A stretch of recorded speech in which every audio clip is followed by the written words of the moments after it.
Buenos días a todas y a todos, bienvenidas, bienvenidos. Continúan los trabajos de la Conferencia Internacional Seguridad, Democracia y Derechos Humanos, la Vía Civil. Comenzamos el día de hoy ligeramente retrasados, vamos a hacer lo necesario para ir ajustando los tiempos en el transcurso del día. Tenemos un día completo de jornadas. Esta mesa de diálogo tiene características especialmente relevantes para los efectos de la conferencia, pero también para los efectos de nuestro nuevo Foro Mexicano para la Seguridad Democrática, que estamos lanzando desde esta misma conferencia. ¿Por qué? Porque tenemos que hacernos preguntas profundas, autoridades civiles, sociedad civil y autoridades militares juntos respecto a cómo llegamos aquí y qué vamos a hacer para reconstruir lo que sea necesario reconstruir desde las competencias de todos los sectores de cara a una crisis inédita de violencia en México. Bienvenida, senadora Angélica de la Peña. Muchas gracias. Es muy relevante tener al Poder Legislativo representado aquí. Bienvenido, general Alejandro Ramos, en representación del general secretario de la Defensa Nacional. Bienvenido, Luis Raúl González, presidente de la Comisión Nacional de Derechos Humanos. Bienvenido, Pedro Salazar, director del Instituto de Investigaciones Jurídicas.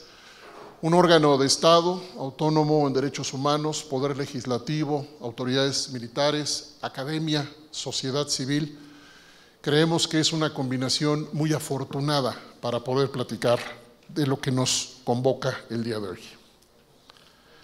Hasta donde yo sé, y si alguien en la mesa me corrige, se pondrá todavía mejor la mesa, nadie programó, nadie publicó un programa oficial que dijera que las Fuerzas Armadas deberían hacer lo que hoy hacen.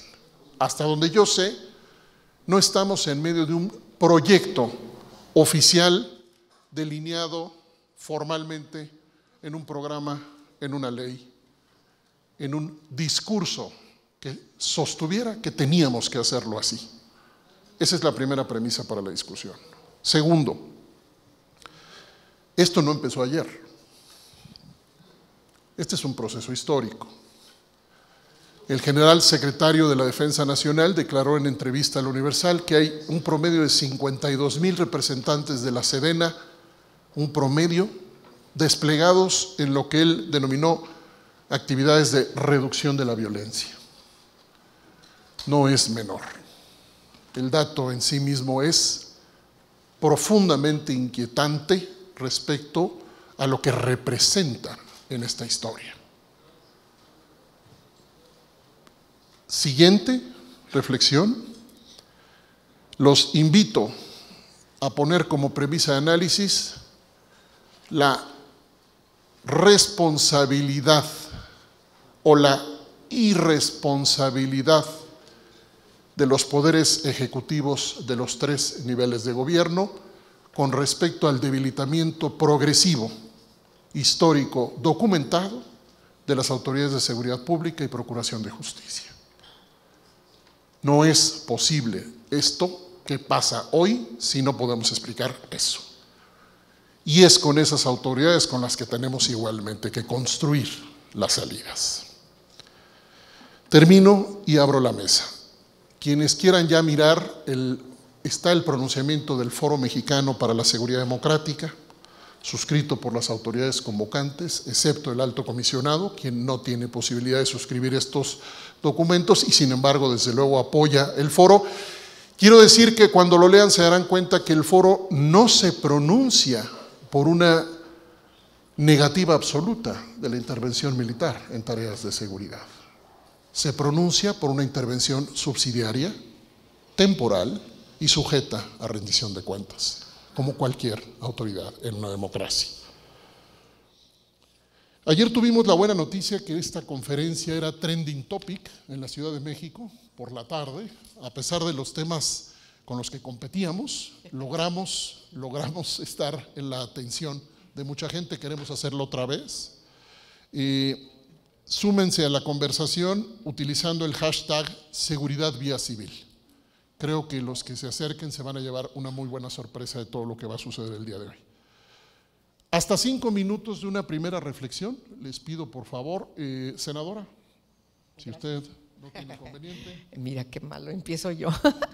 Bueno, a ver, la primera pregunta que planteas, no hay problema. En primer lugar, muchas gracias por la invitación y me siento muy honrada de estar acompañada por quienes estamos acá. Entro a materia. La primera pregunta que haces es que ciertamente no vamos a encontrar un precepto de ley que determine que las fuerzas del Ejército o de la Naval, las Fuerzas Armadas, realicen tareas que corresponden al ámbito civil de seguridad pública. Sin embargo, sabemos que hay una determinación del presidente de la República como comandante en jefe de las Fuerzas Armadas de este país que toma la decisión. Hay que señalar, y el señor general Ramos lo dirá con mayor certidumbre y con mayor conocimiento que yo, que las Fuerzas Armadas no se mandan solas. Siempre en este país está determinado que el presidente de la República es quien determina el comportamiento para, en este caso, en esta materia, participar en coadyuvancia con las fuerzas policíacas del país en determinado evento que en este caso se caracteriza por enfrentar a la delincuencia organizada, sobre todo también en apoyo a los gobernadores que así lo solicitan frente a un desastre que hay en el país en las corporaciones policíacas que no podemos ocultar. De tal manera que el principal problema y el problema de fondo que tenemos en este país es que las corporaciones policíacas, en los 3 órdenes, pero particularmente en el orden local y muy preponderante en el orden municipal, pues es un desastre.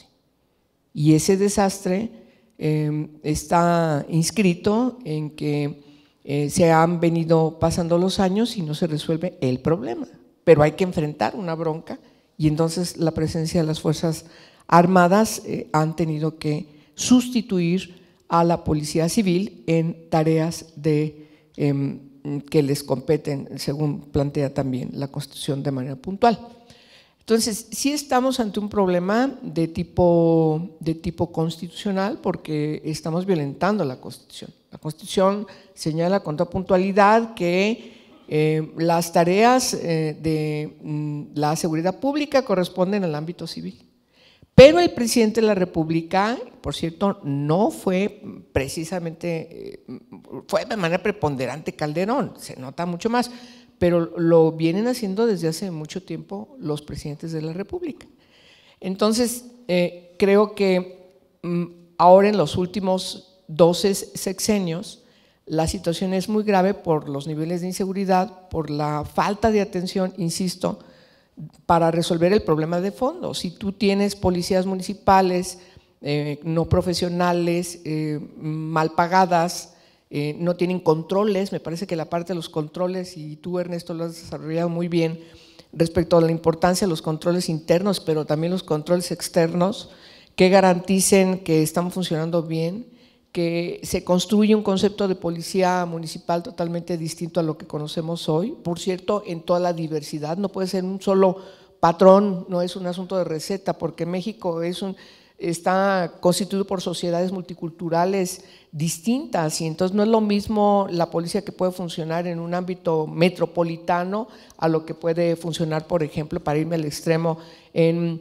sistemas normativos que no todos son distintos en el país, pero que también reglamentan cómo tiene que ser su policía.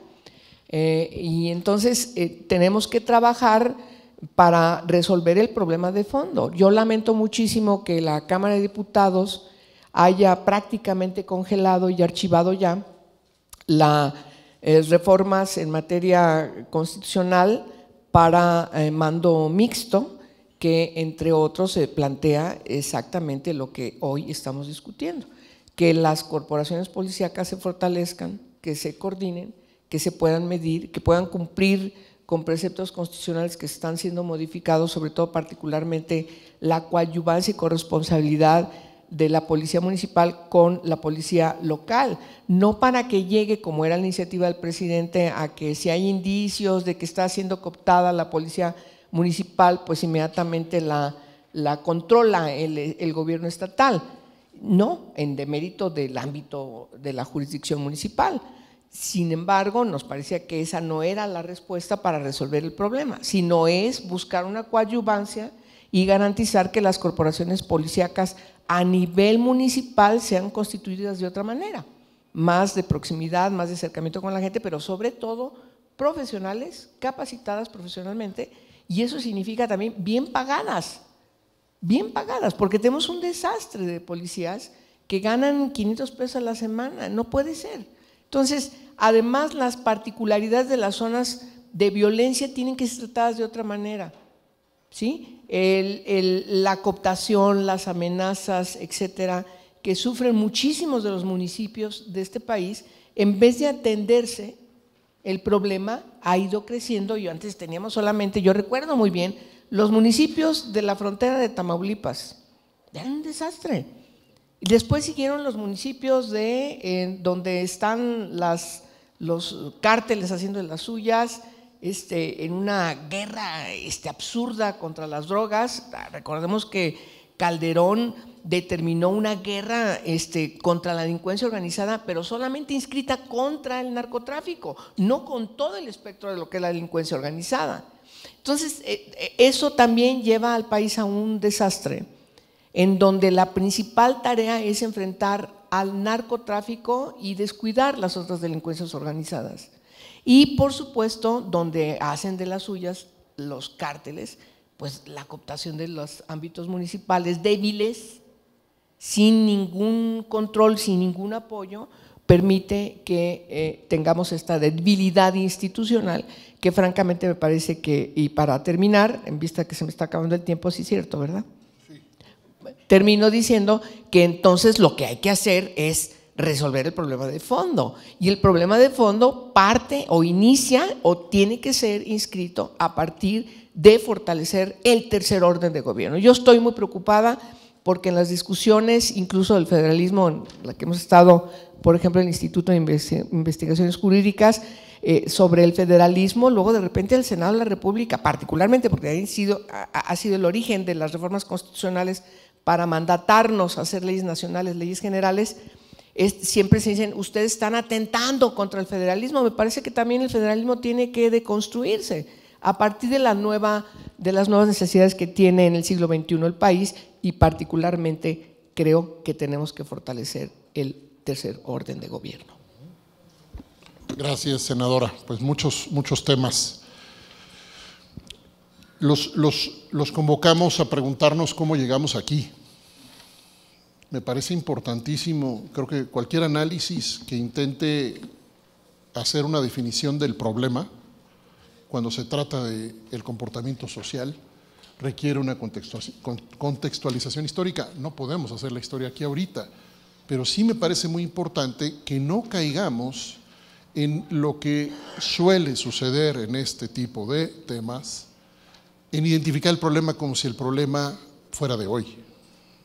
Llegamos aquí de alguna manera con una serie de decisiones que trazan una historia en donde para reconstruir lo que tengamos que reconstruir necesitamos entender la profundidad, la forma como estas cosas han anidado en nuestra cultura política, en nuestra cultura ciudadana, en nuestros diseños normativos, en nuestros programas de gobierno, en nuestras políticas públicas. En el relato formal del Pacto Federal, los municipios tendrían que ser especialmente robustos. ¿No es cierto? El gobierno más cercano, dándonos el mejor servicio posible.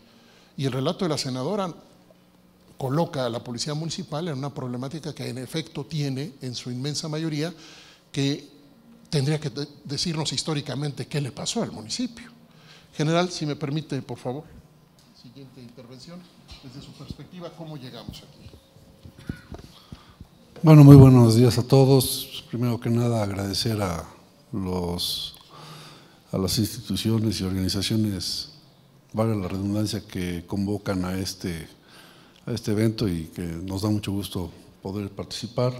Les transmito el saludo del general Salvador Cienfuegos Cepeda, secretario de la Defensa Nacional, que me honró con la designación para que viniera a representarlo en este foro que consideramos de gran trascendencia y de gran importancia, sobre todo porque, como ya se señaló aquí, pues desde el alto mando del Ejército y Fuerza Aérea se han hecho algunas reflexiones sobre la necesidad de generar un marco que dé certeza jurídica a todos de cuándo, quién debe de participar en los problemas de seguridad nacional y particularmente en los de seguridad interior.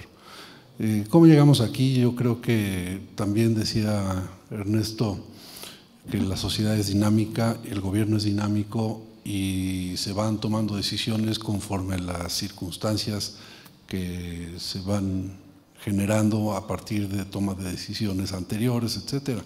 Así, yo recuerdo que en los años 80, 90 teníamos un tema del trasiego de drogas que generó una presión importante de gobiernos extranjeros, firmamos convenios internacionales en materia de enervantes, etcétera, y esas presiones pues llevaron a considerar, incluso tuvimos serios señalamientos sobre la corrupción en México por la falta de atención a las cabezas de los cárteles, por ejemplo, ¿no?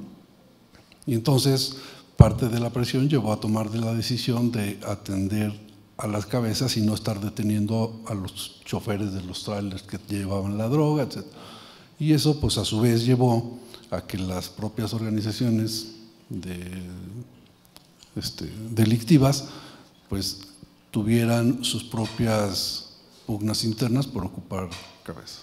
Entonces, fue un cambio de política de estar conteniendo el trasiego de drogas en las carreteras a una política de buscar a las cabezas de las organizaciones criminales, porque en ese momento esa fue el reclamo, la presión internacional y el reclamo también nacional y la crítica al gobierno en turno sobre la falta de resultados en la parte de fondo del combate al crimen y no en la parte de los operadores más humildes, digamos, de la cadena, ¿no?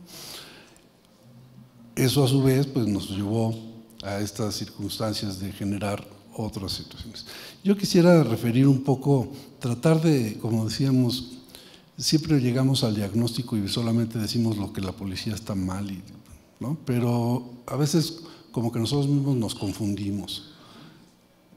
Utilizamos algunas palabras que las damos por sentadas y son una connotación que a mí en lo personal me generan a veces incluso hasta molestia.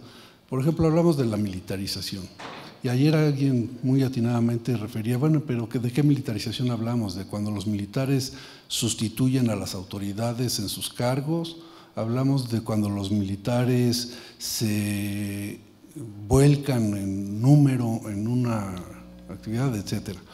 Y cuando aquí hablamos de la política de militarización, pareciera como que estamos refiriendo que el combate al crimen se está llevando a cabo con métodos y medios militares. Estamos lanzando morteros y obuseros y cosas de este tipo, y yo creo que una militarización de ese tipo nos está dando, digo, la participación misma de las Fuerzas Armadas en la tarea puede tener esa calificación de militarización, pero digo, tratemos de acotar de qué estamos hablando, porque yo percibo también que el debate de ayer y de hoy pareciera enfocado a que hay que quitar a los militares de las calles para que entren las policías y los ministerios públicos y hagan su tarea adecuadamente. Y esa política es una política igualmente de represión del delito. seguimos hablando de la misma parte de combatir los efectos y no de combatir las causas. Entonces, el debate es quién lo debe de hacer. O sea, ¿pero seguimos en la política represiva o no, o cuál es el tema? Porque lo que tenemos que atender es qué es lo que está provocando este problema. Y también ayer acertadamente alguien lo refería, las faltas de oportunidades, quién está generando la educación, quién está generando los empleos.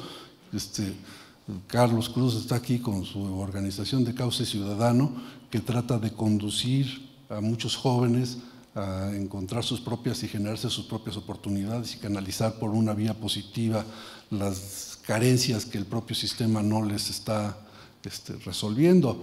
Entonces, yo creo que el foro tiene que ser un poco más amplio que solamente estar pensando en si deben de ser los militares o no deben de ser los militares. Los militares estamos ahí porque a lo mejor en algún momento nadie estaba combatiendo el tema o conteniendo el tema de los efectos de la delincuencia. Y entonces, al no haber unas estructuras adecuadas, pues entramos nosotros en forma subsidiaria porque era lo que estaba a la mano. ¿Cuándo vamos a dejar de estar ahí? Bueno, pues cuando se construya esa parte, pero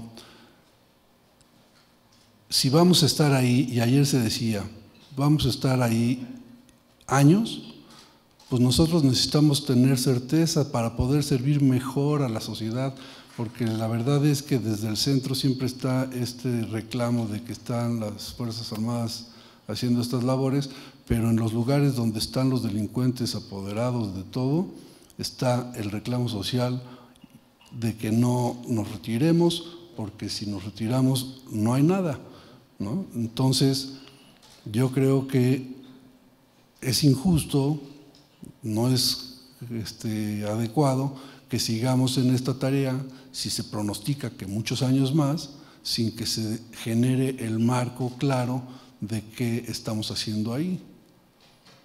Si van a decir, van a hacer presencia nada más, bueno, pero y si al hacer presencia salen las señoras indígenas con palos a golpear al soldado, ¿qué va a hacer el soldado? Estaba haciendo acto de presencia, pero ese acto de presencia genera a su vez otras circunstancias. Entonces, yo creo que necesitamos, y lo que desde las Fuerzas Armadas estamos pidiendo, es un marco jurídico no que nos perpetúe en las calles, sino al contrario, que diga claramente cuándo debemos salir, que obligue a que primero salgan otros, porque para nosotros una ley de seguridad interior, la que sea, no estamos hablando de los que están en las cámaras, sino la que sea, tiene que ser una ley del Estado mexicano. La seguridad interior para nosotros, por lo menos, está concebida como hacer frente a las amenazas de origen interno que ponen en peligro la propia subsistencia del Estado mexicano, y la falta de cohesión social, por ejemplo, podría ser un tema de seguridad interior.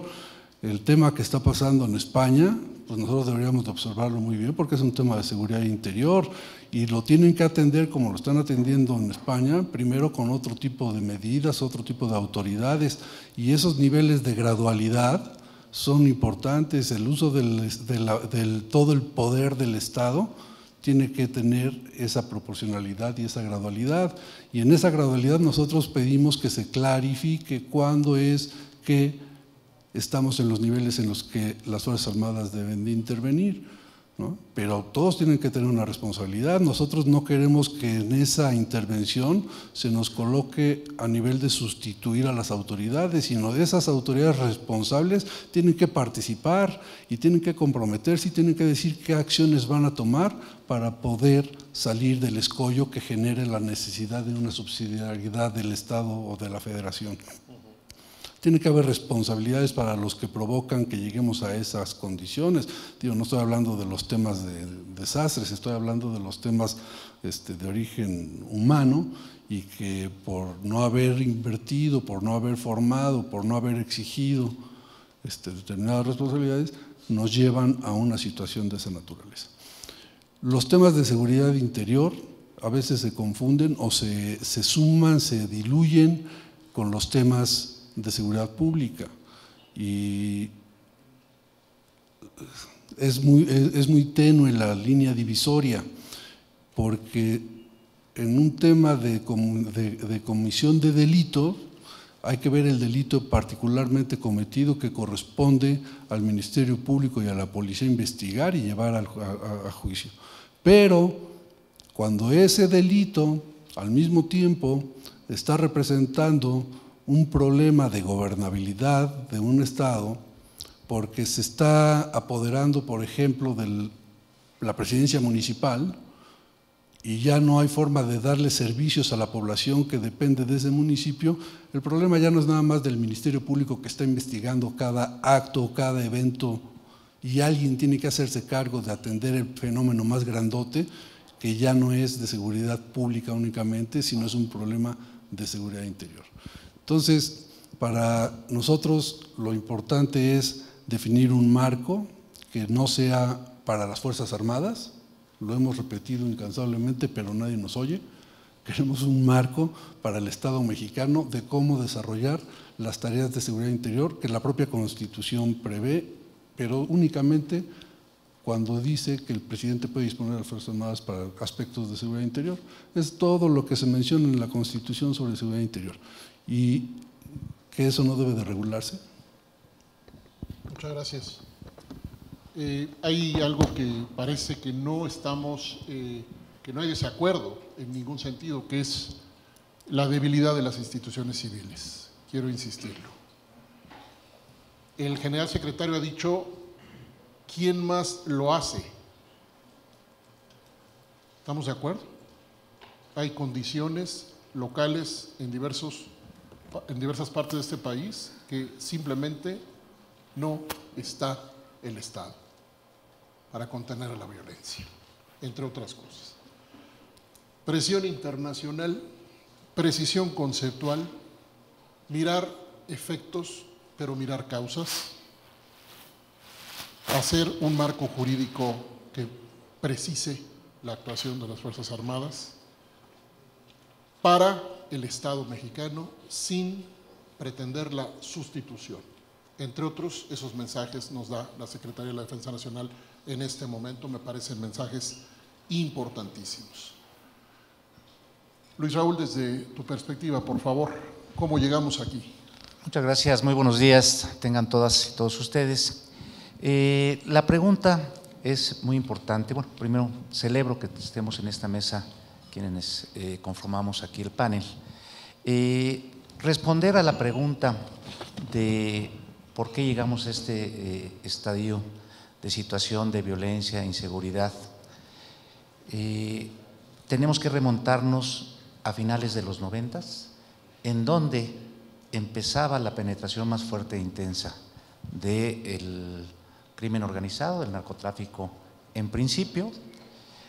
Un efecto que se empezó a dar es que mientras éramos un país de simplemente tránsito de la droga, el pago a los narcotraficantes empezó a hacerse en especie, ese es un efecto que todos conocemos, y la droga se empezó a quedar en el país y empezó a generar otro efecto de violencia y de delito. Ante lo evidente que era ya el deterioro que se venía teniendo de las policías, hubo la necesidad a finales de los 90, la decisión que se tomó en aquella ocasión por parte del gobierno fue incorporar algunos elementos para coadyuvar en la persecución del delito. Pero esto que se suponía debía ser transitorio, se fue agudizando en la medida en que efectivamente se fue deteriorando la institucionalidad, no solamente de las corporaciones policiales, sino también de las instituciones de procuración de justicia. Y aquí entra el tema fundamental que se ha hecho énfasis, en donde el tema de corrupción e impunidad es el que ha venido permeando en todo esto, ¿sí? frente también a fenómenos no solamente que tenemos que observar en sus efectos, sino también al modelo que se le ha apostado, que creo que, en nuestra opinión, cualquier modelo que se busque implementar no puede desligarse de lo fundamental, el que en el eje de cualquier política de combate a la criminalidad tiene que estar precisamente el tema de cómo hacerlo de manera integral, que ayer era uno de los supuestos que se presentaba en el modelo de procuración de justicia. O sea, el tema no es resolver solo el tema de la seguridad interna, la seguridad nacional, la seguridad pública. Nosotros hemos dicho, en todas ellas debe estar el presupuesto básico de los derechos humanos. El tema tiene que ver con otras tantas normas, ya lo decía aquí, por ejemplo, el modelo de policía mixta, no mixta, única. Se tiene que discutir también sobre el nuevo sistema de justicia penal, se tiene que discutir sobre el sistema penitenciario. O sea, mientras no logremos enfocar las respuestas de manera integral, tendremos soluciones parciales. En el tema de la seguridad, debemos señalar otra circunstancia. ¿Por qué llegamos a este estadio? Y esta otra circunstancia es, tenemos cerca de 11 años en donde seguimos hablando de profesionalizar a las policías. Y habría que sumar cuánto dinero no se invirtió o se destinó a los gobiernos de los estados para eso. Y hoy nuevamente nos planteamos volver a profesionalizar a los policías.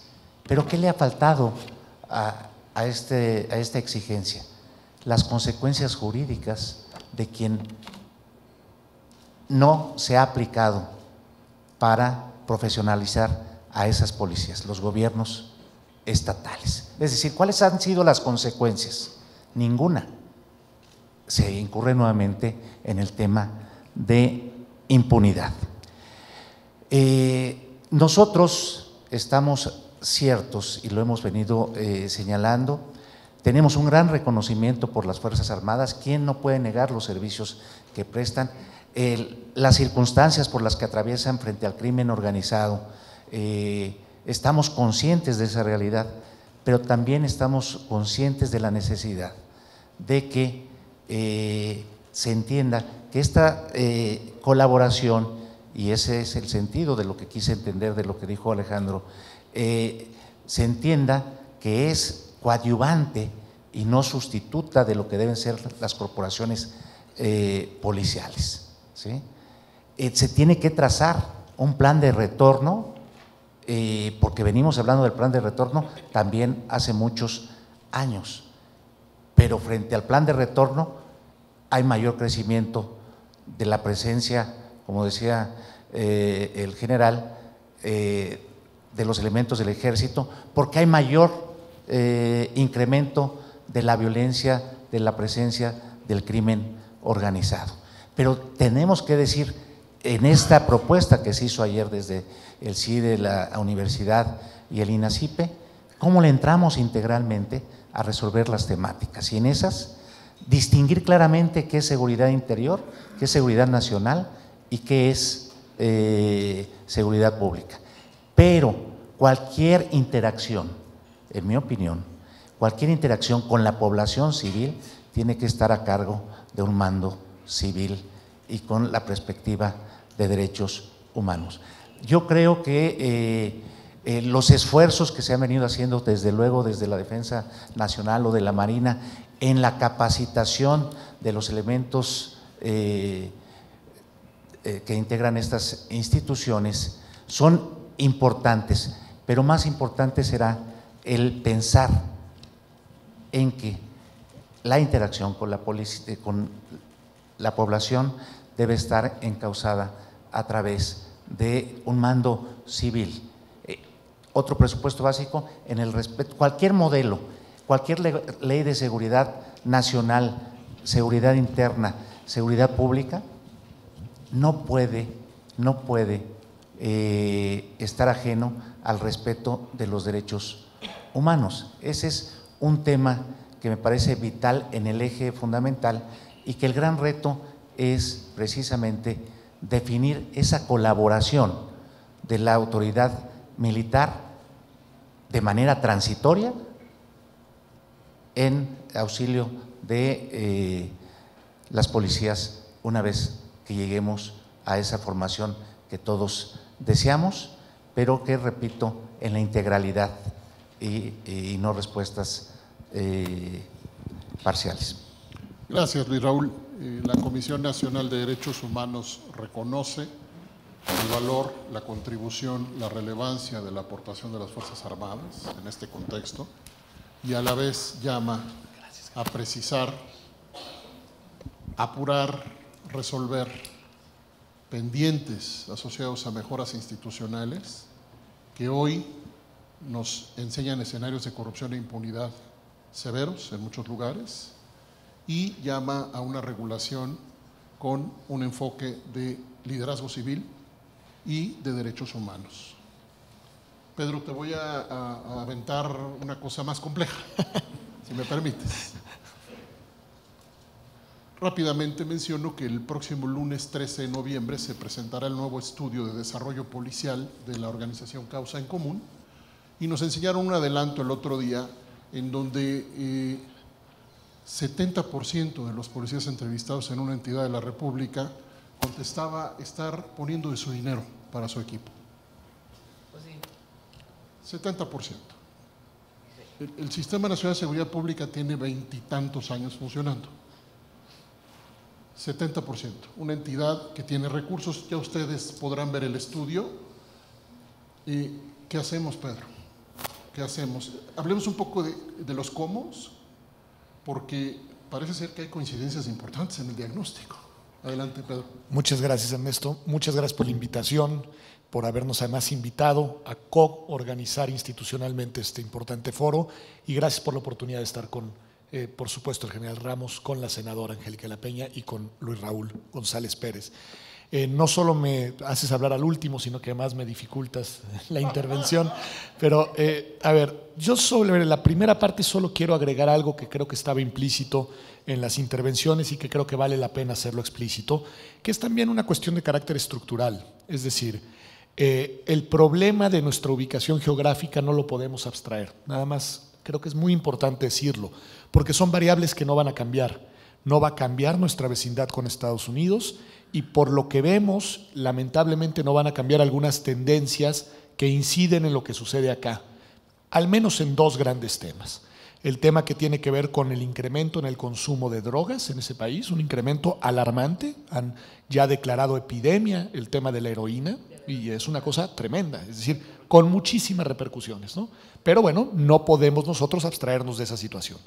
No podemos abstraernos de aquella decisión política que Clinton algún día reconoce, y esto me lo hizo notar algún día el embajador Ruiz Cabañas, en esta idea de decir vamos a cerrar el paso de drogas hacia Estados Unidos solo por territorio mexicano, y cuando dice incluso Estados Unidos le debe una disculpa a México porque los convertimos en una especie de buffering en el tema de drogas. Esa es una cuestión estructural. Y la otra variable que no va a cambiar es el comercio de armas en los Estados Unidos. Todo indica que ese es un tema que no va a haber una reforma, digamos, en un sentido de regulación de la venta de armas y pues bueno, eso lo sabe mucho mejor el general que yo, pues tiene obviamente implicaciones en el tipo de armamento con el que las organizaciones criminales funcionan. Y en la frontera sur tampoco va a cambiar los problemas muy serios que tenemos de, digamos, debilitamiento de los estados de nuestra frontera sur. Solo lo dejo ahí porque tienen problemas de criminalidad alarmantes que también inciden en lo que sucede acá. Y creo que son variables que vale la pena tomar en cuenta cuando nos preguntamos cómo llegamos aquí, ¿no? Creo que son dos elementos adicionales. Y algo que no quiero dejar tampoco de mencionar, porque lo dice con mucho tino, refiriendo a algo que ahora veo se dijo ayer, el general, que tiene que ver con la cuestión de nuestra estructura socioeconómica en el país. El tema de la desigualdad, el tema de la exclusión, el tema de la pobreza, el tema de la marginación, de la discriminación, pues también tiene que, digamos, incide en esta temática, y no estoy criminalizando la pobreza, simplemente estoy advirtiendo que una sociedad que además tuvo su quiebre en la pirámide poblacional hace algunos años y tienes la mayor cantidad de jóvenes, digamos, en edad de entrar al mercado de trabajo, en el momento en el que tienes la mayor crisis de seguridad y en el que tienes esta descomposición en la manera de enfrentar a la criminalidad organizada, algo también repercute en esta situación. Y entonces también para enfrentar esto, y por ahí empiezo, hay mucho de política social. Y no es retórica, y no es un lugar como, es decir, hay mucho de política social, hay mucho de recuperación del espacio público desde el trabajo comunitario, hay mucho de agenda educativa, es decir, todas esas labores que tienen más un carácter preventivo, pero que son estructurales y que no las estamos atendiendo como se deben atender. Recordemos que al inicio de este sexenio se hizo un esfuerzo desde la Secretaría de Gobernación de crear incluso una subprocuraduría orientada a estos trabajos preventivos. Hoy no tiene presupuesto. Hoy la abandonaron. Empezó a hacer trabajos al inicio y la dejaron. Al igual que desmantelaron el esfuerzo, que yo sí creo que era atinado, para contar con una policía profesional del sexenio anterior. Y ahí la variable de la política pues es una variable muy lamentable, porque tienes una política que no debe ser de gobierno, que debería de ser de Estado y que sin embargo está atada a las alternancias políticas y desmantelas lo que invertiste y que iba relativamente bien. Hoy nos lamentamos de no tener policías. Bueno, pues esa policía federal por la que se hizo una inversión de recursos humanos, materiales, etcétera, se desmanteló. Lo mismo me dicen, lo sabe mucho mejor Ernesto, y no quiero yo aquí fallar, que por ejemplo sucedió en Monterrey, es decir, en Nuevo León.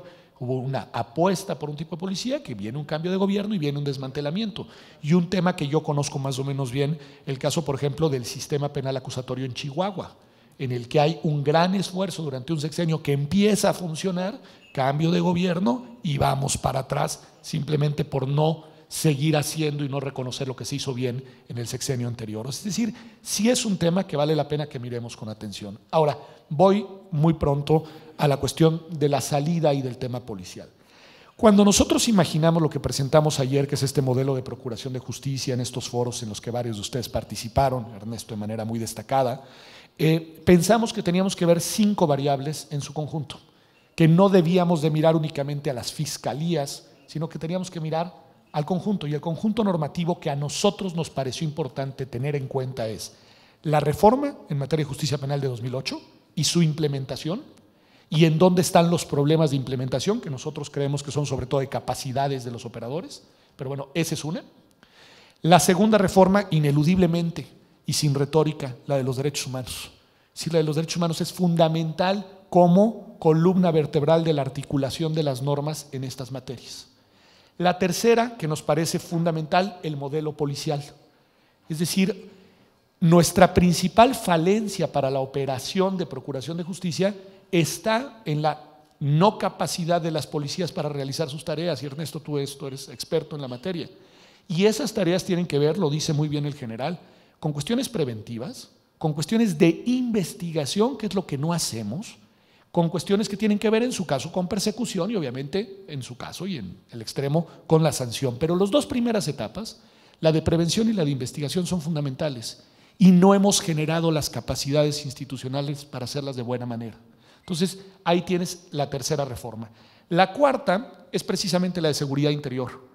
No podemos abstraernos de un problema que es real, que tiene una década y que tenemos que saber lidiar con él, que es cuál es el mejor marco normativo para, digamos, darle un estatuto de juridicidad a una decisión que en su momento fue una decisión política y que a lo largo de una década se ha convertido en una realidad constante. Y creemos que no podemos abstraernos cuando pensamos en este tema de la discusión, que debe ser una discusión, como lo ha sido, además hay que decirlo, muy seria, muy profunda, muy acuciosa, sobre esa cuarta pieza, que es la Ley de Seguridad Interior.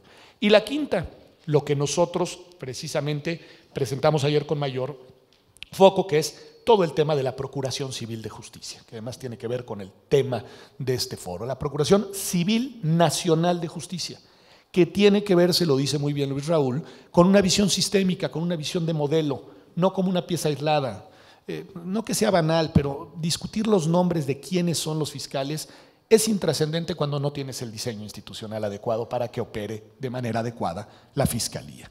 Y en ese sentido nosotros detectamos 3 falencias fundamentales en nuestro sistema nacional de procuración de justicia. La primera, que es terrible, que es la fragmentación. Es decir, tienes fragmentación de responsabilidades, fragmentación de normas, fragmentación de procedimientos e incluso no sabes quiénes son los responsables de hacer qué cosa. Es decir, hay un problema de que no tienes un diseño sistémico en materia de procuración de justicia. La segunda ya la referí cuando hablé del tema de las policías, las capacidades institucionales. No hemos hecho una inversión de capacitación de los operadores de los sistemas de procuración de justicia con una lógica además de servicios profesionales de carrera que dignifiquen el trabajo que realizan y que les permiten tener una proyección de largo plazo en su vida profesional. Estoy pensando en los policías, estoy pensando en ministerios públicos, estoy pensando en peritos, es decir, en todas las piezas fundamentales de la operación de un modelo civil de procuración de justicia. Ser policía, ser ministerio público, ser perito, no es atractivo para muchos de los chicos que estudian en las facultades el día de hoy. ¿Por qué? Porque no hay carrera hacia adelante. Y creo que ahí tenemos que hacer una apuesta fundamental de un servicio profesional de carrera en estas materias que nos permita tener las capacidades que hagan viable la operación de otra manera de nuestros sistemas de justicia. La tercera dato que identificamos, que encontramos, es la falta de sistemas de información y además de sistemas de información compartidos. Es decir, no contamos con un sistema de procuración de justicia que sistematice la información que genera y que comparta entre los operadores la información relevante para tomar decisiones. Y con ello, pues lo que tenemos es una incapacidad institucional para tratar de abordar el delito en toda su complejidad. Pongo un ejemplo. Cuando hay una desaparición de una persona, se le persigue, se le investiga como un caso aislado, aun cuando sabemos que normalmente los casos de desapariciones funcionan en realidad con unas tendencias más reticulares. ¿Y por qué se hace así la investigación? Pues porque no tienes un sistema de información compartida que te permita ver ese caso vinculado con otros casos similares y enfrentar el problema en toda su complejidad sistémica. Entonces, por ahí creo que es por donde habría que empezar. Nosotros, la propuesta, y con esto concluyo, que hicimos el día de ayer, pues es una propuesta sí muy ambiciosa. Decíamos, no es de parches. Implica la reforma, 4 reformas constitucionales, implica la creación de capacidades institucionales distintas e implica también una transformación en la manera de operar. Yo con esto concluyo y ya, si quieren luego regreso al punto. No podemos seguir enfrentando los problemas de la delincuencia con una lógica de procuración de justicia que estuvo diseñada para un régimen pretransición democrática. O modernizamos nuestra procuración de justicia a la realidad institucional y a la gravedad de la crisis de seguridad que tenemos hoy, o no vamos a tener la capacidad institucional civil para enfrentar el problema. Y luego no nos quejemos de lo que lamenta terminológicamente el señor general de esto que llamamos militarización. Gracias, Pedro. Y olvidé destacar que en su momento el general Ramos también habló del tema de las condiciones estructurales que tienen que ver con problemáticas sociales, ¿no?, que ahora tú destacas, Pedro, y la agenda social, ¿no? Y las condiciones estructurales, la diversidad territorial, esta que llamaste variable política, lamentable que es. Y debo decirles, les confieso que una de mis experiencias más frustrantes en la vida es, no es que no se hagan cosas de mejora institucional, es que se reviertan las que se hicieron bien. Como dije a los senadores, me frustra mucho más un fiscal que hace su trabajo y no es apoyado que un fiscal que no hace su trabajo. Nos llegaron algunos comentarios, voy a hacer una síntesis de ellos y pasamos a una última ronda. El tiempo pues se nos ha ido rapidísimo. Algunas van hacia el Congreso, ¿no? ¿Qué es lo que, cómo contribuye el Congreso a enfrentar la emergencia en materia de seguridad? ¿Qué sucederá con la propuesta de mando mixto? Les voy a pedir un favor. No les pedimos que contesten cada cosa que llega, porque perdemos foco.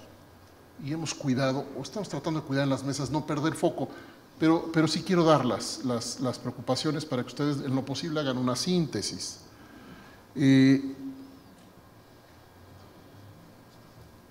Llaman en una pregunta ¿qué falta que haga o por qué no ha hecho nada para la profesionalización de las policías la Comisión Nacional de Derechos Humanos?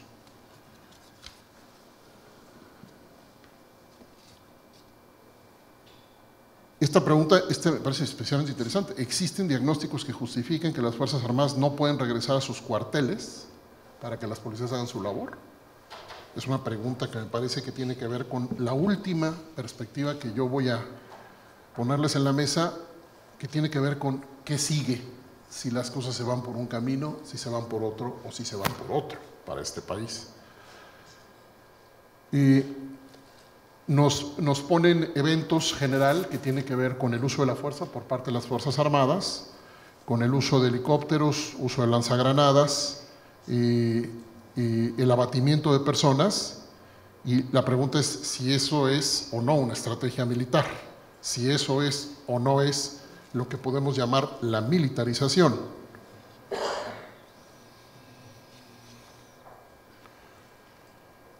Básicamente esas son las preocupaciones que llegan ahorita. Enfatizo la importancia de hacer un ejercicio de futuro, un poquito desde las perspectivas diversas de estas trayectorias.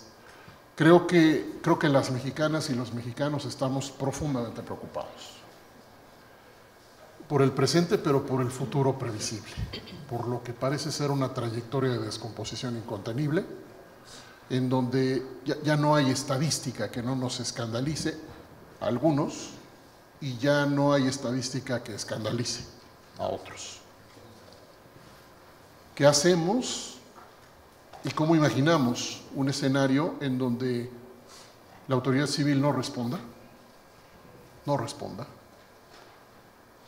La autoridad militar continúe con la necesidad, la instrucción de intervenir, con un sistema nacional de seguridad pública que no se reformule en la lógica que, por cierto, la consulta de Procuración de Justicia trae una idea o varias ideas interesantísimas también respecto al sistema nacional.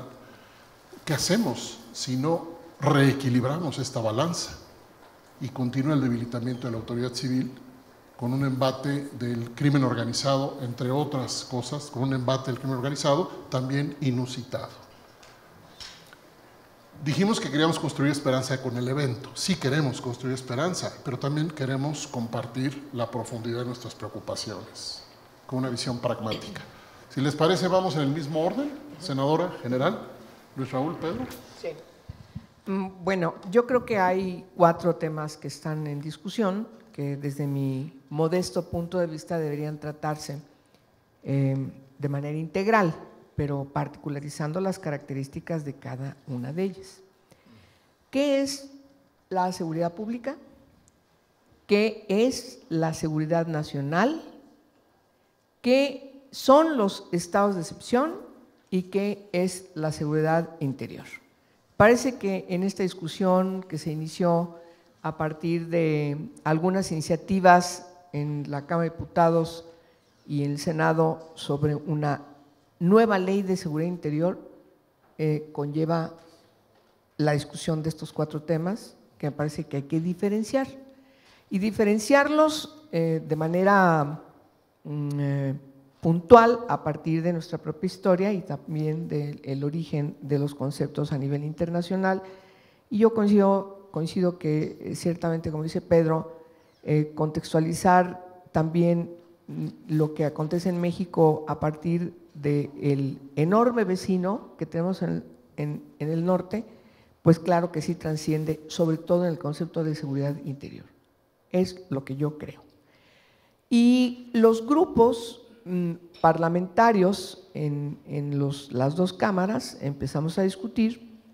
Yo creo que tendríamos que diferenciar y sobre todo tener un contexto constitucional que deberíamos respetar y en ese sentido resolver estas discusiones a partir de dilucidar qué es lo que necesitamos urgentemente darle al país. ¿Perdón? Solamente agrego la pregunta.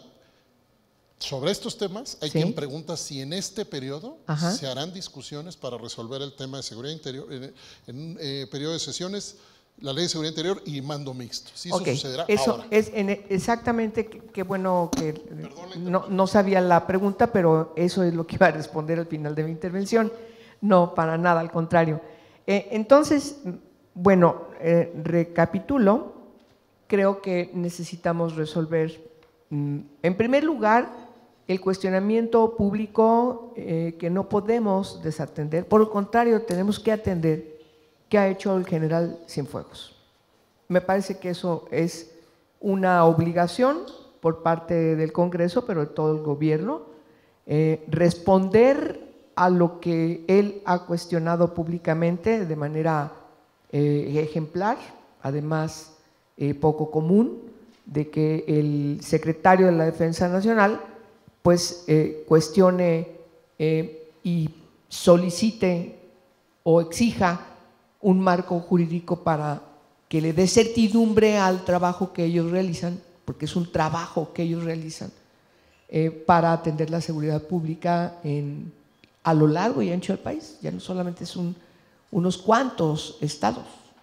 Y en ese aspecto la respuesta que dan algunos colegas es un proyecto de ley de seguridad interior que desde mi punto de vista es muy cuestionable, porque ni resuelve el problema, es mi opinión, insisto, muy modesta y particular, aunque muchos coinciden conmigo, no responde al cuestionamiento del general, pero tampoco corresponde al marco constitucional del país y tampoco resuelve el problema de fondo que es lo que estamos discutiendo aquí. Es decir, necesitamos policías confiables, profesionales, que le den certeza y seguridad a la población, que cumplan con el objeto de su creación. No voy a discutir más, me parece que lo que ha planteado de las discusiones que han elaborado de reformas constitucionales aquí de manera general planteadas por Pedro, me parece que hay que analizarlas y puede ser una solución retomar estas propuestas de reforma constitucional. Pero yo lamento mucho, y en ese sentido respondo a la pregunta, que en vez de resolver el problema de fondo, en las juntas de coordinación política de manera pragmática decidan, muy bien, entonces no vamos a seguir discutiendo las iniciativas de seguridad interior sin resolver, insisto, el problema de fondo, ¿qué es seguridad interior? ¿Es lo que ocupamos? ¿Qué relación tiene con la seguridad pública? ¿Tendríamos que caminar más hacia la seguridad humana como se ha planteado desde los estándares internacionales, sí o no? Me parece que es un momento para discutir también eso. ¿O qué pasa con la seguridad nacional? Por cierto, yo quiero mencionar que yo estoy del lado de quienes votaron en contra la ley de seguridad nacional en la legislatura antepasada, ¿sí? Entonces yo no estoy de acuerdo como quedó inscrita esa ley, pero bueno, tengo que ser congruente. Y la cuarta cuestión, también que se confunde y que se lleva de refilón en esta discusión en la Cámara de Diputados, además de las reformas en mando mixto, también la ley reglamentaria del artículo 29 constitucional. Por cierto, estamos en falta de los transitorios de la reforma del 11 de junio de 2011. Y de refilón se llevan también la ley reglamentaria del artículo 33, que hoy no está vigente, porque la Constitución señala en esa reforma de materia de derechos humanos que tiene que entrar en vigor el artículo de la Constitución en el 33 con su ley reglamentaria. Bueno, ahí también de refilón lo menciono. Entonces hay una confusión de términos y me parece que esa confusión nos lleva al final de cuentas a no resolver el problema. Claro que tenemos que resolver el problema de fondo. No hay manera de que las Fuerzas Armadas regresen a sus cuarteles, ni siquiera gradualmente en los años que pudiera determinarse que va a iniciarse ese proceso, si no se resuelve el problema de fondo. Y el problema de fondo es qué policías necesitamos, qué características deben tener y efectivamente cómo garantizamos que vayan a ocupar ese encargo siempre pensando que ser policía me va a llevar al final de mi vida a retirarme con honores de ser policía. Ese es un problema que también tenemos en México, que hay que vindicar el papel de la policía, pero lo tenemos que hacer a partir de resolver ciertamente y de manera puntual la revisión de preceptos constitucionales que nos permitan. También la Constitución tiene que reformarse y adecuarse a las necesidades de la sociedad, pues a resolver los problemas que enfrenta la sociedad. Hoy la violencia tiene características distintas a lo que tuvimos en los años 90, nadie lo duda, pero me parece que necesitamos, en este caso, pues sí, lograr unir los propósitos de los grupos parlamentarios de todos, y por desgracia las mayorías aquí se imponen. Entonces, si las mayorías dicen vamos a tener una ley nacional como las características que tenemos, lo hacen. Si no hacemos una gran movilización para que se discuta abiertamente y no quede tal cual lo estaban planteando en materia de seguridad interior, pues también nos hubieran mayoritario y hubiéramos tenido una ley de seguridad interior francamente cuestionable. Eso no quiere decir, y lo digo con mucha puntualidad y con mucho respeto, que no atendamos lo que el general Cienfuegos nos ha planteado. Me parece que hay que resolverlo y resolverlo de manera correcta lo más pronto posible, porque las Fuerzas Armadas necesitan efectivamente certidumbre, pero creo que no es así como lo pretendían resolver. Me preocupa que ahora lo archiven y entonces siga el cuestionamiento en la mesa de la discusión sin que se resuelva. Yo creo que hay que dejar que las cosas se sienten un poco más para seguir atendiendo las propuestas que seguramente van a seguir dándose para finalmente responder la complejidad de todos estos problemas. Gracias, senadora, por la claridad y la franqueza. Mi reacción inevitable es decirlo así: si el Congreso no se pone de acuerdo, lo vamos a pagar todas y todos. Este Congreso o el que venga, si no se pone de acuerdo, lo pagaremos todos, y sobre todo este. General, si nos comparte sus reflexiones finales, justamente ahora que la senadora mencionaba seguridad nacional, también nos preguntan si puede hacer algún comentario sobre la diferencia entre seguridad interior y seguridad nacional. Nos preguntan esto desde el auditorio, además de las cosas que ya habíamos dicho antes. Y si desde su perspectiva la presencia de los mandos con carrera militar en instituciones policiales forma parte de lo que usted entiende como proceso de militarización. Es parte de las preguntas. Gracias, general. Bueno, muchas gracias. En principio, en la parte por lo menos de la doctrina que desde las Fuerzas Armadas se ha desarrollado en el tema de la seguridad nacional, que tampoco es un tema privativo de la parte militar, porque es la seguridad de todos. Nosotros hemos concebido la seguridad nacional como una condición que se procura a través de, o que procura el Estado mexicano para propiciarse condiciones adecuadas de desarrollo para cumplir sus objetivos nacionales, a pesar de los riesgos y amenazas que interna o externamente pudieran existir, para lo cual aplica el poder nacional para hacer frente, para neutralizar y si puede desaparecer esos riesgos y amenazas.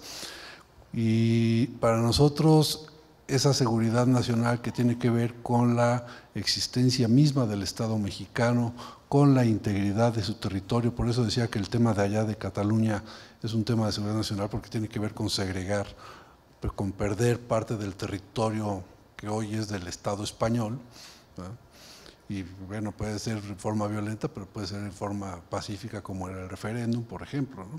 Entonces, para nosotros la prevalencia de la integridad del territorio y de la soberanía nacional frente a otros estados forma parte de la seguridad nacional. La seguridad interior para nosotros es una parte de la seguridad nacional en la que el Estado mexicano se ve afectado en su propia existencia porque afecta la vida democrática, porque afecta la supervivencia y la continuidad de las instituciones democráticas. No nos estamos refiriendo a las instituciones por dependencias o por órganos de gobierno, nos estamos refiriendo a las instituciones del país. La seguridad pública podría ser en sí mismo, que en su conjunto, una institución, está prevista en el artículo 21 y además es uno de los orígenes del Estado mismo, ¿no? La seguridad de los que forman el Estado. Así es que cuando no hay esa institución de seguridad pública, pues tenemos un problema de seguridad interior desde nuestra perspectiva. Entonces, concretando, la seguridad nacional es la condición que tiene todo el Estado mexicano para llevar a cabo el desarrollo, cumplir con sus objetivos e intereses nacionales, a pesar de todos los riesgos y amenazas internas y externas. Cuando las amenazas son internas, entonces estamos en un tema de seguridad interior.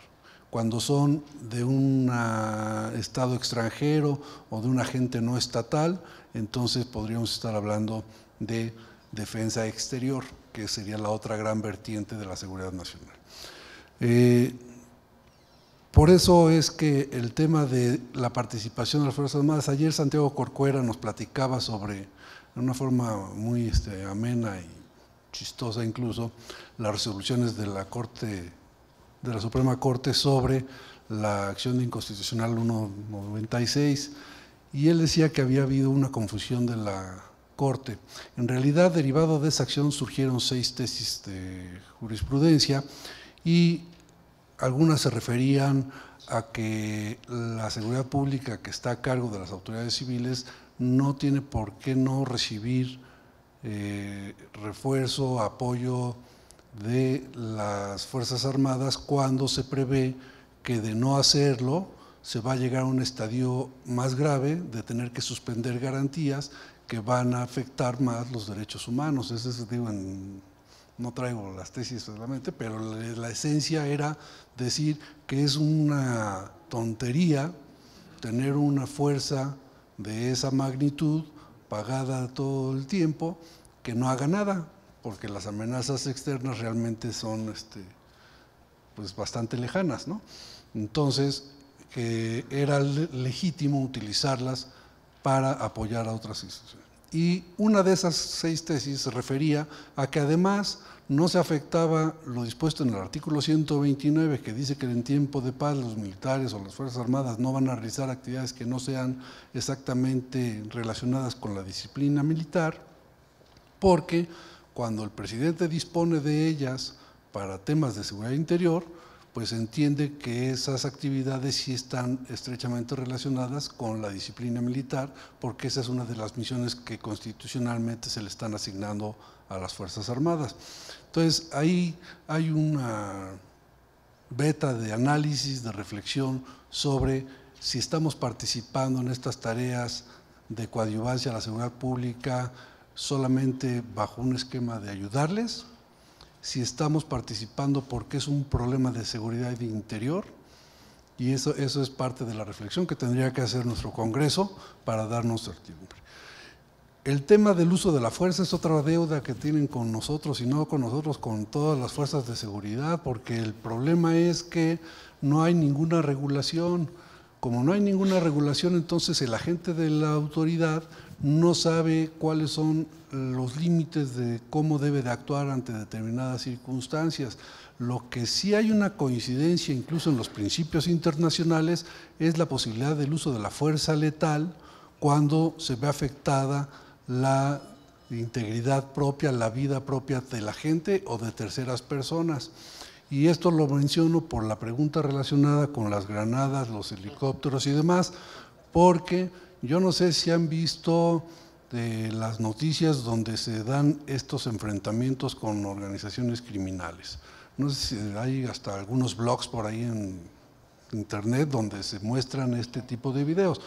Y realmente son situaciones que, digo, sentados aquí es muy fácil platicarlas, pero viviéndolas ahí bajo fuego, pues se requiere utilizar esa fuerza letal. Esas son de las hipótesis que incluso los principios internacionales de Naciones Unidas reconoce como posibilidad de hacer uso de la fuerza letal.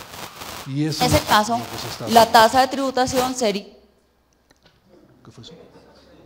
Un mensaje del más allá. Ya se pasó el tiempo. De ver si… Bueno,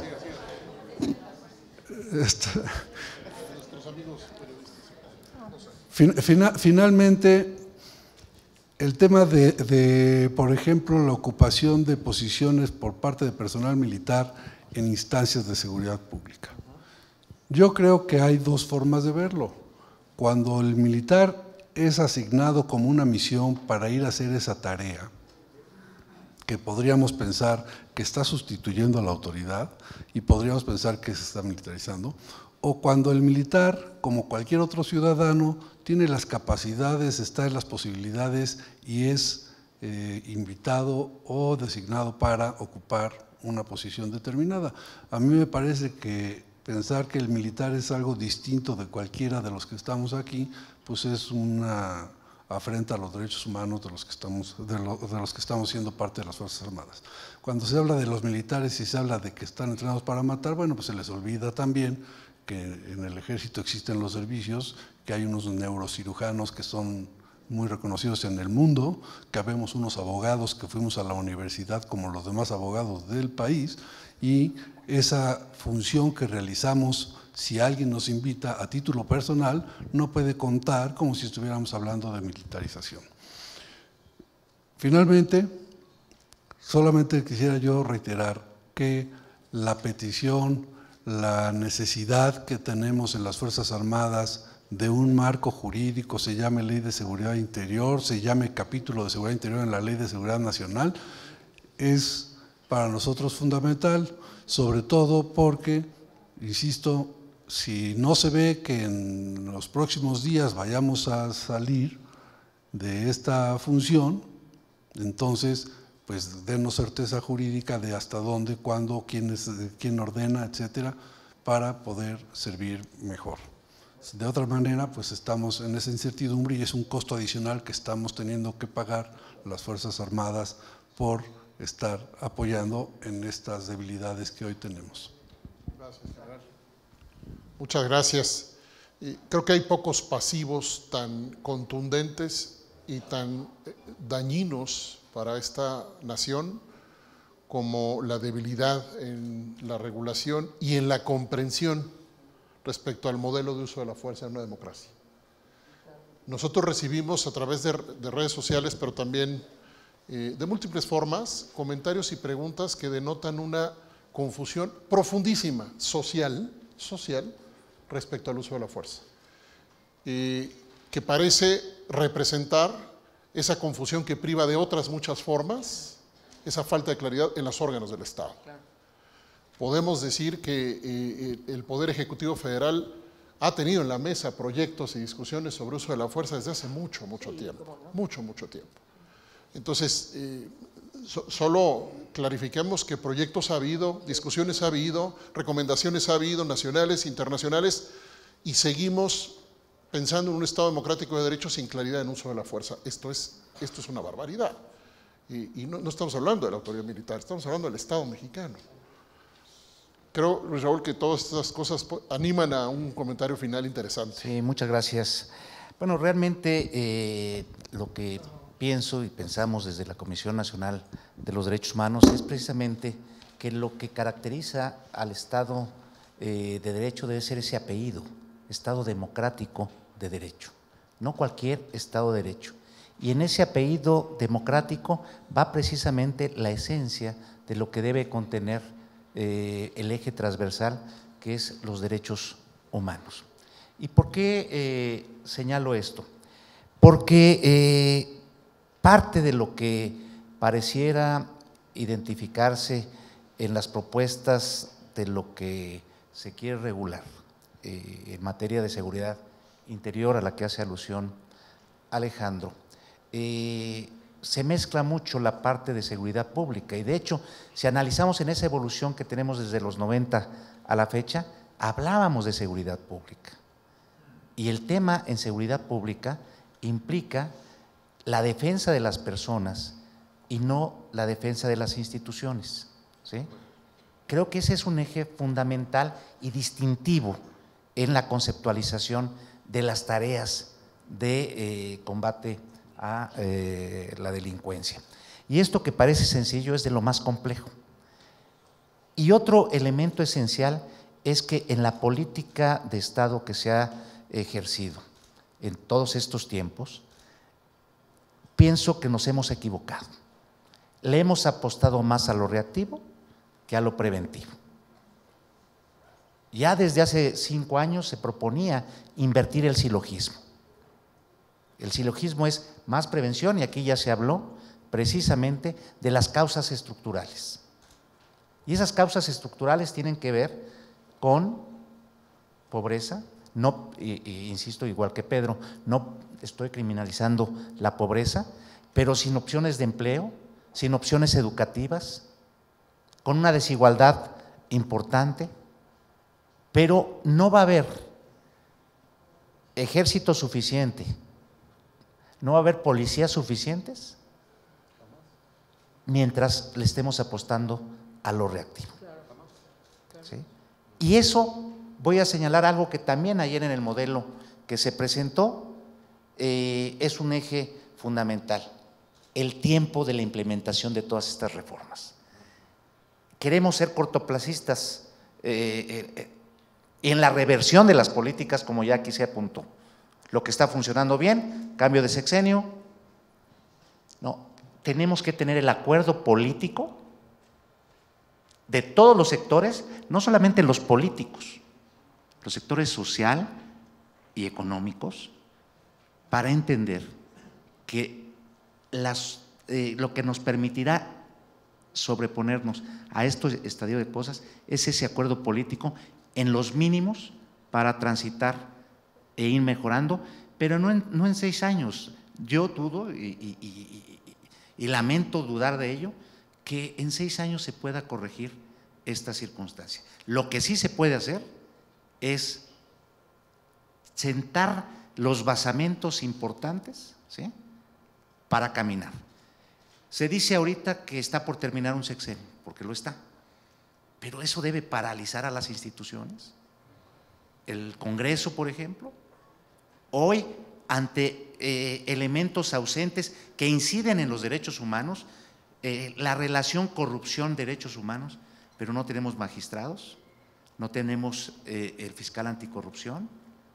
Preguntémonos cuánto tiempo llevamos sin fiscal anticorrupción.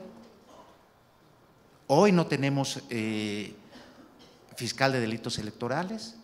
O sea, el tema es cuándo vamos a anteponer las necesidades reales, los intereses sociales, a los intereses ideológicos, políticos, y esto que parece trillado, pero es una realidad que estamos viviendo y se afectan los derechos humanos. Por eso la apuesta es una reforma integral. Aún este planteamiento que se hace de la Secretaría de la Defensa Nacional no se debe ver de manera aislada, se tiene que ver a la luz de una integralidad. Yo he dicho que no es deseable, porque además hay una confusión en el hecho de plantear que dando este marco jurídico se van a solucionar los problemas, por ejemplo, desde la perspectiva de derechos humanos.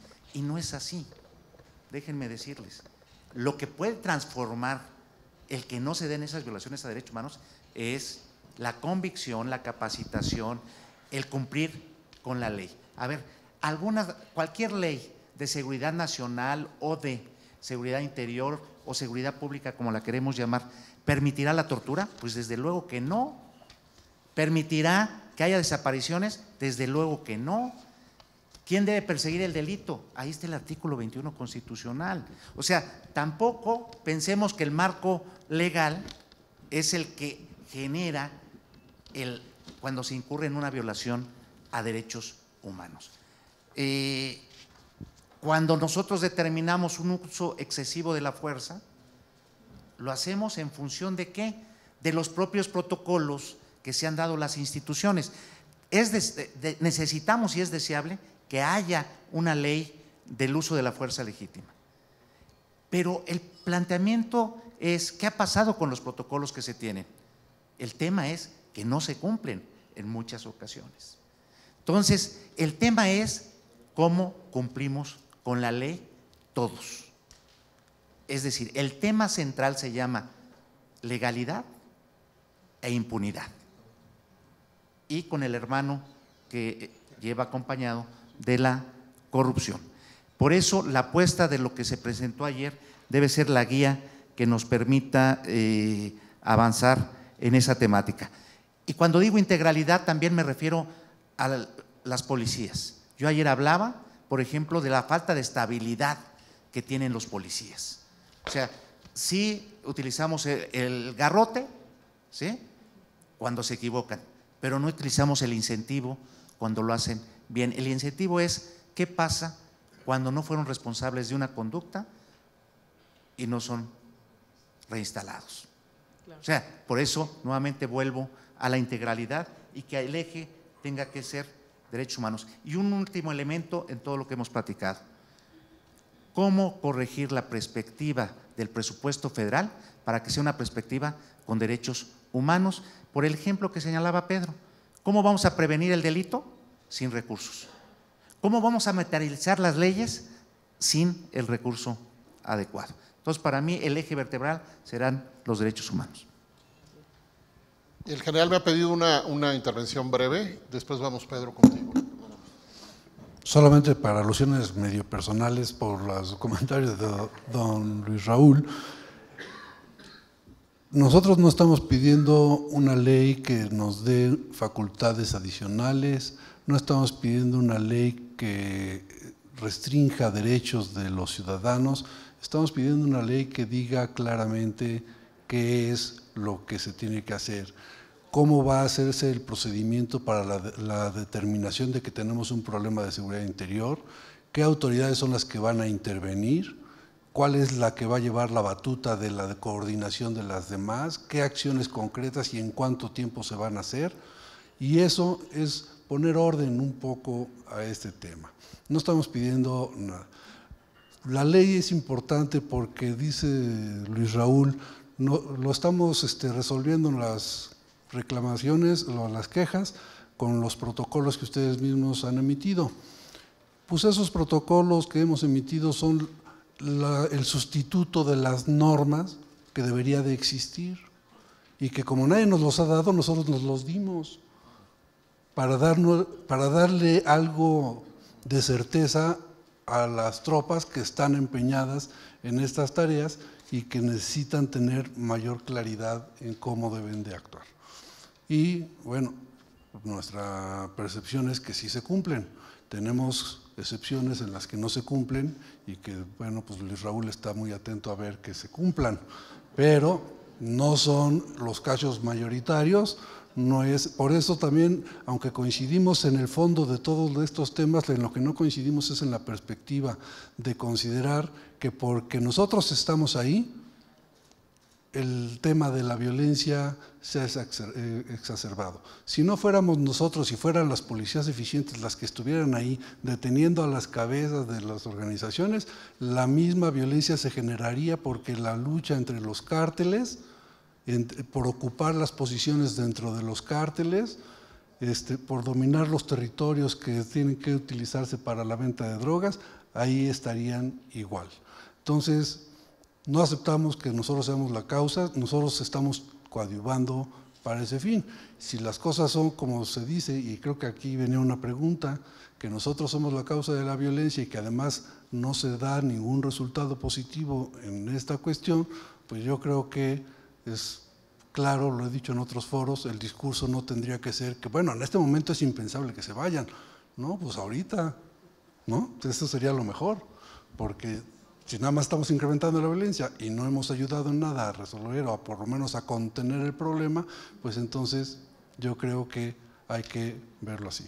Nosotros estamos convencidos de que estamos sirviendo a la sociedad, las quejas de derechos humanos se han reducido, y eso lo puede constatar la propia comisión, en más del 70% respecto de las quejas que se tenían en 2012, y eso ha sido a base de trabajo en materia de derechos humanos, en el que también nos ayuda muy constantemente la Comisión Nacional de Derechos Humanos.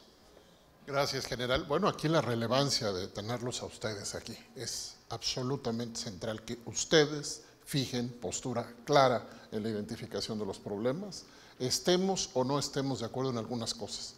En el fondo, coincido, estamos de acuerdo en muchas más. Pedro, perdóname que…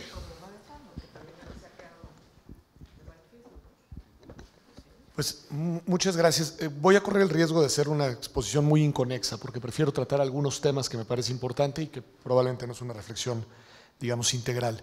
El primero tiene que ver con este tema de la seguridad interior y solo quiero hacer un guiño a la problematización del mismo. Yo recuerdo hace algunos meses cuando estaba la discusión sobre este tema e íbamos a tener una reunión, algún grupo de colectivos académicos y ciudadanos con algún alto funcionario del gobierno para hablar de este tema y aquella persona dijo, bueno, pero yo quiero que solo vengan expertos en seguridad interior.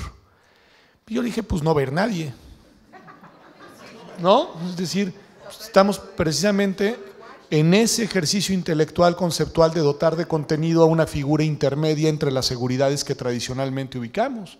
La seguridad pública, que tiene pues un connotado y un referente doctrinal muy evolucionado, la seguridad nacional, que tiene que ver con esta doble dimensión de la soberanía y que tiene también en literatura clásica, la soberanía hacia el exterior y hacia el interior, la seguridad humana, que es esta beta que en los organismos internacionales, pero esta pieza de la seguridad interior es, creo, la construcción normativa de una figura para atender una problemática real, es decir, la realidad la que nos está forzando a construir un concepto y una norma. Y eso es muy problemático, porque lo que estamos teniendo que hacer es crear un marco normativo para regularizar algo que no es regular en un Estado constitucional y democrático de derecho, como no es regular una crisis de seguridad como la que estamos viviendo. Es decir, y creo que una de las objeciones, y nada más lo quiero hacer expreso, a la ley de seguridad interior, como se había propuesto por un senador y un diputado, etcétera, y a la que se discutió, entre otras cosas tiene que ver con la objeción, creo que genuina de algunos, de que la aprobación de una ley en ese sentido, más allá de algunas normas problemáticas por cuestiones muy concretas, problemáticas, la protesta, etcétera, pero más allá de eso, sería tanto como reconocer la normalización y perpetuar esta situación hacia adelante. Es decir, lo que hay detrás de la objeción es una genuina aspiración a que esto sea verdaderamente excepcional y que podamos prescindir de estas tareas de manera, digamos, permanente y constante, y que en efecto lo que existe es una cuestión, como bien lo dice el general, subsidiaria cuando sea necesario, pero hoy lo subsidiario se ha vuelto la regla. Y ahí es donde creo que está el problema, digamos, y creo que hay una objeción relevante en ese sentido. Segundo tema, no lo hemos hablado, pero lo quiero apuntar. Yo creo que también hay que entrarle al tema de la política de drogas y a la regulación en materia de drogas y el tema del prohibicionismo en materia de drogas. Es decir, pues es otro de los problemas ahí estructurales, porque no el crimen organizado, pues lo saben de nuevo más los expertos, obviamente no se ciñe al tráfico de drogas y hay problemas gravísimos, tráficos de armas, tráficos de personas y otras versiones terribles. Pero el tema de la política de drogas y la regulación en esa materia creo que es crucial y hay que colocarlo. Te vas a tener que quedar porque más veces que viene, sigue el tema. No soy. Tercera cuestión, el tema de los derechos humanos. Nada más, perdón, aquí me imagino que mucha gente muy convencida de la agenda, pero probablemente no todos los que siguen el evento. A veces a quienes defendemos el tema de los derechos humanos se nos mira un poco como si fuéramos una especie de actores ingenuos, naif, un poco espíritus cursi, los derechos humaneros. No, los derechos humanos en realidad son la agenda del desencanto. Reivindicas los derechos humanos, exiges que se protejan los derechos humanos porque tienes una plena conciencia de la capacidad de daño que tenemos de hacernos unos seres humanos a otros. Los seres humanos somos capaces de dañarnos de muchas maneras y además si hay una disparidad en la relación de poder, se aumenta esa capacidad de daño. Y los derechos humanos son las barreras, los diques normativos frente a esa situación. Y en ese sentido, reivindicar la agenda de los derechos humanos es reivindicar siempre la situación del débil frente al fuerte. Y creo que no hay que perderlo de vista porque ahí es donde está el eje articulador de una política que sea sensible, como bien dice Luis Raúl, a la situación de las personas, ¿no? Último punto, lo peor que podríamos hacer es no hacer nada. Y a mí en este tema, cuando se dice los tiempos políticos y este Congreso y ya se puede, no se puede, es que creo que está mal planteado el enfoque. Deben tomar decisiones. Responsabilidad de Estado y responsabilidad generacional. No podemos procrastinar en esta agenda porque el agua nos está llegando al cuello. Y lo que tenemos que hacer es tomar decisiones con responsabilidad, visión de Estado y altura de miras de largo plazo. Y eso requiere reformas estructurales en serio, creación de instituciones y un muy buen plan de transición, porque además la situación está difícil.